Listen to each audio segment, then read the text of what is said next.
தென்னை மரத்தில் தெல் கூட்டினா பனைமரத்தில் நெருக்கிட்டு முழுக்க சொல்லுவாங்க. அது மாதிரி நான் போட்டியிடாததுக்கு காரணம் என்னை சேர்ந்தவர்களுக்கு தேவையை பற்றி தர வேண்டும், நான் போட்டியிட வேண்டும் என்பது முக்கியமானது. என்னை சேர்ந்தவர் போட்டியிட வேண்டும்.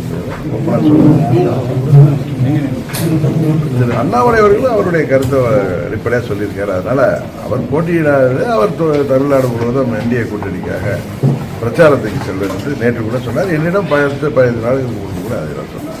சார், இப்போ போன நாடாளுமன்ற தேர்தலில் அதாவது பாஜக தலைமையிலான உங்களுடைய அணி வந்து அதிகபட்சமான வாக்கு சதவீதம் அது வரைக்கும் முன்னே இருக்காத வரைக்கும் அதில் அண்ணாமலை அவருடைய ரோல் அப்படிங்கிறது பெருசாக முக்கியத்துவமாக இருந்துக்குனா இப்போ இன்னாவது ஏதாவது பலவீனமாக இருக்குமா? தமிழ்நாட்டில் ஒரு மக்கள் விரோத ஆட்சி, பொதுமக்கள் யாருக்குமே பாதுகாப்பு இல்லை. இதுவரை இந்த ஆட்சியில் 8000 கொலைகள் நடக்கப்பட்டிருக்கு. பெரும்பாலான கொலைக்கு காரணமே கூலிப்படைகள், அதுவும் போதை மருந்துக்கு அடிமையானவர்கள். சிறு பெண் குழந்தை முதல் வயது முதிர்ந்த மூதாட்டி வரை தனியாகவும் செல்ல முடியவில்லை, வீட்டில் தனியாகவும் இருக்க முடியவில்லை என்கிற அளவுக்கு வீட்டில் உள்ள தாய்மார்களும் பெரியோர்களும் வயிற்றில் நெருப்பை கட்டி கொண்டு வாழ்கிற சூழ்நிலை இருக்கு. இந்த ஆட்சியில் ஊழல் இல்லாத துறையே இல்லை. தேர்தல் வாக்குறுதிகள் எல்லாம் 80% மேல் நிறைவேற்றாமல் மக்களை ஏமாற்றிக் கொண்டிருக்கிற ஆட்சி. விலைவாசி விண்ணை முட்டுகின்ற அளவு உயர்ந்திருக்கிறது. சொத்து வரி, மின்சார கட்டணம், பால் பொருட்கள் விலை, முத்திரைத்தாள் உயர்வு, ஸ்டாம்ப் டியூட்டி என பல விலைவாசிக்கு பல வரிகள் விதிப்புக்கும் கட்டண உயர்வுக்கும் காரணமாக இருக்கின்ற இந்த ஆட்சி மக்கள் பெரிதும் இந்த ஆட்சியில் பாதிக்கப்பட்டிருக்காங்க. போராடாதவர்களே இல்லை. அது மாற்றுத்திறனாளிகள் உட்பட விவசாயிகள், அரசு ஊழியர்கள், ஆசிரியர்கள், அரசு ஊழியர்கள், போக்குவரத்து தொழிலாளர்கள், மின்துறை ஊழியர்கள் என அனைத்து தரப்பு ஊழியர்களும் இந்த ஆட்சியில் அதிருப்தியில் போராட்டத்தில் கோரிக்கைகளை நிறைவேற்ற சொல்லி தேர்தல் வாக்குறுதியில் சொன்னதை செய்யுங்கன்னு சொல்லி போராடி கொண்டிருக்கிறார்கள். சிறு குறு தொழில்கள்லாம் இன்றைக்கு பாதிக்கப்பட்டு பல நிறுவனங்கள் மூடப்பட்டிருக்கு. கிட்டத்தட்ட 5 லட்சம் கோடிக்கு மேல் கடனை அதிகரித்து விட்டு இந்த ஆட்சியாளர்கள் எப்படியாவது பணபலத்தை நம்பி, கூட்டணி பலத்தை நம்பி வெற்றி பெற்று விடலாம் என்று பல பொய் பிரச்சாரங்களை செய்கிறார்கள். உறுதியாக இந்த ஆட்சி வீழ்த்தப்படும்.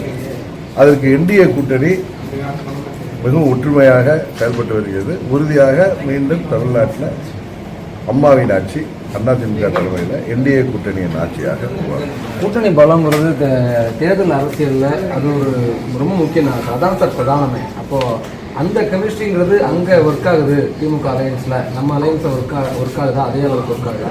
கூட்டணி பலம் தான். இதே மாதிரி கூட்டணி பலத்தோடு தான் ஆர்கே நகரத்தில் திமுக போட்டிட்டு ஒரு ஆட்சி மேலே அதிர்ச்சி வந்த பிறகு அது எத்தனை கூட்டணி இருந்தாலும் அது தோல்வியைத்தான் சந்திக்கும். இந்த தேர்தலில் நீங்கள் அதை பார்க்க முடியும். உங்கள் கெமிஸ்ட்ரி எப்படி சார் இருக்கு?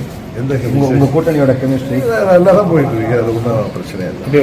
விஜய் வரட்டும் வந்த பார்க்கலாம். நீங்கள் இப்போ அவர் நேராக கிரவுண்டுக்கு வந்துட்டாரு. கிரவுண்டில் 2 தொகுதியில் வேட்புமனு தாக்கல் பண்ணியிருக்காரு. இந்த நடைமுறை இந்த முறை தேர்தல் என்பது ஆளுகின்ற மக்கள் விரோத திமுக கூட்டணிக்கும் அதிமுக தலைமையிலான தேசிய ஜனநாயக கூட்டணி மக்கள் அந்த ஆட்சியை முடிவு கொண்டு வர அமைதி புரட்சியாக வெயிட் பண்ணிட்டு இருக்காங்க. போலிங்காக ஏப்ரல் 23 உறுதியாக அது அதிமுக கூட்டணிக்கு சாதகமாகத்தான் இருக்கும். இந்த போட்டி என்பதே உதயசூரியனுக்கும் இரட்டை இலைக்குமான போட்டி தான், 2 கூட்டணிக்கு தான்.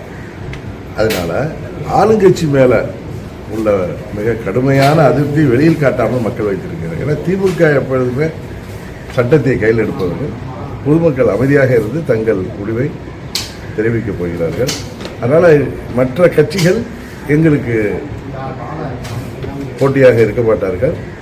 இன்னும் சொல்லப்போனால் நீங்கள் சொல்கிற தாவேகாவின் வரவு என்பது திமுக கூட்டணியின் வாக்கு வங்கியை மிகவும் பாதித்து அது தேசிய ஜனநாயக கூட்டணிக்கு உதவிகரமாக இருக்கும் என்பதுதான் எங்களது கருத்து. விஜய் ஸ்ட்ராங் ஆன்டி டிஎம்கே ஸ்டாண்டில் நிற்கிறார். ஸ்ட்ராங் ஆன்டி டிஎம்கே, ஆன்டி மோடியோ ஆன்டி இந்தியோ ஸ்டாண்டுக்கு வரமாட்டார்.